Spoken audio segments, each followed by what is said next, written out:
اصل مسئلہ جو ہے وہ رجیم چینج ہے، جس کی طرف انہوں نے آج بھی اشارہ کر دیا ہے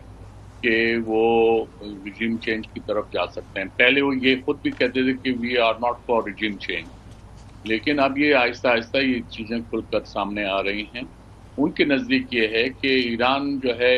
جیسے ان کا بوشہر میں نیوکلیر پلانٹ ہے، یہ شاہ کے زمانے میں جرمن نے ان کو دیا تھا، لیکن جب انقلاب آ گیا تو وہ جرمن پیچھے ہٹ گئے، پھر رشیا آگے انہوں نے اس کو کمپلیٹ کیا۔ وہ ایسی رجیم چاہتے ہیں کہ یہ نیوکلیر پروگرام رہے گا، لیکن that would be they would ensure 100% کہ وہ ویپنائز نہ ہو، اور یہ اگر ان کی پسند کی رجیم آتی ہے تو اس کے لیے وہ کر لیں گے۔ یہی انہوں نے جو ہے اس طرح کی فیسلٹیز، اس وقت 35 سے زیادہ ممالک ایسے ہیں جو صرف اسکو ٹرن اوے ہیں نیوکلیر ویپن اسٹیٹ بننے میں، لیکن وہ ایسا اس لیے نہیں کرتے کہ ان کے پاس آلریڈی نیوکلیر امبریلا ہے، یا تو نیٹو کا ہے یا امریکہ کا ہے۔ تو یہ ساری جو اس وقت آپ جتنی بھی ایکٹیویٹی دیکھ رہے ہیں،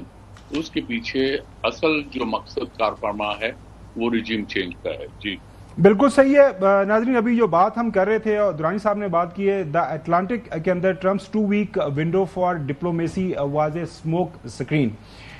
یہ بیسیکلی جو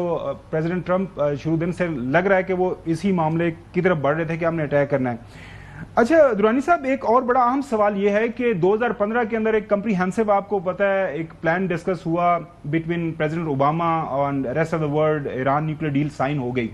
2018 میں پریزیڈنٹ ٹرمپ جب آئے تو وہ اس نیوکلیر ڈیل سے باہر نکل گئے تھے۔ سو آپ جیسے کچھ جو ماہرین ہیں، جو انٹرنیشنل جو اس طرح کے معاملات کو دیکھتے ہیں بڑا کلوزلی، ان کے خیال کے مطابق پہلے دن سے ہی یہ اس بات کا تعین ہو چکا ہوا تھا کہ پریزیڈنٹ ٹرمپ ایونچولی جوائن کریں گے اسرائیل کے ساتھ، اور نیوکلیر جو فیسلٹیز ہیں جو وہاں پہ ایران کی، ان کے اوپر حملہ کریں گے۔ غلطی کہاں پہ ہوئی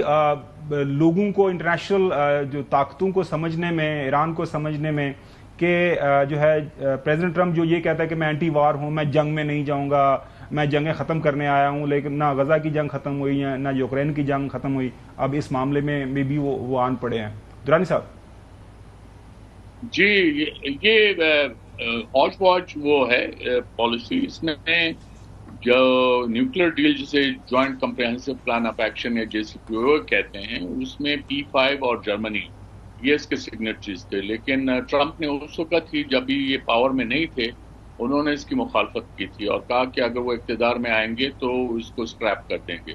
لہٰذا انہوں نے وہی کیا، آتے ہی انہوں نے اس کو اسکریپ کیا، اور جو ممالک ایران کے ساتھ ڈیل کر رہے تھے،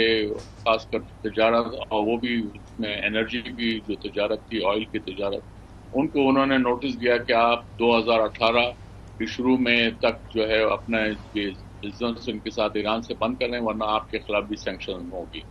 اس میں انڈیا تقریباً $10 بلین کا آئل لیتا تھا 2017 تک، انڈیا نے بھی اس کو 1 سال کے اندر بند کر دیا۔ اس طرح اور بہت سے ممالک تھے، وہ انہوں نے یہ کیا۔ البتہ چائنا ایک ایسا واحد ملک تھا جس نے ڈیفائی کیا، اور وہ آج تک ڈیفائی کر رہا ہے، اور اس وقت ایران کا جو سب سے بڑا بائر ہے آئل کا، وہ چائنا ہے۔ تو یہاں پہ ایک آپ خالی اٹ از ناٹ ایران، یہ جو ریجنل پالیٹکس ہے اس میں چائنا کا کمپٹیشن جو امریکہ کے ساتھ ہے وہ بھی اس میں ہے شامل، پھر یوکرین وار ہے تو رشیا بھی شامل ہے۔ تو اس لیے ایک آپ نے دیکھا ہوگا کہ ابھی جو سیکورٹی کونسل میں جو ریزولوشن پیش ہوئی ہے، اس کے جو اسپانسرز ہیں وہ چائنا، رشیا اور پاکستان ہیں۔ وجہ یہ ہے کہ یہ ریجن کی ہم بات کر رہے ہیں، ریجن میں اگر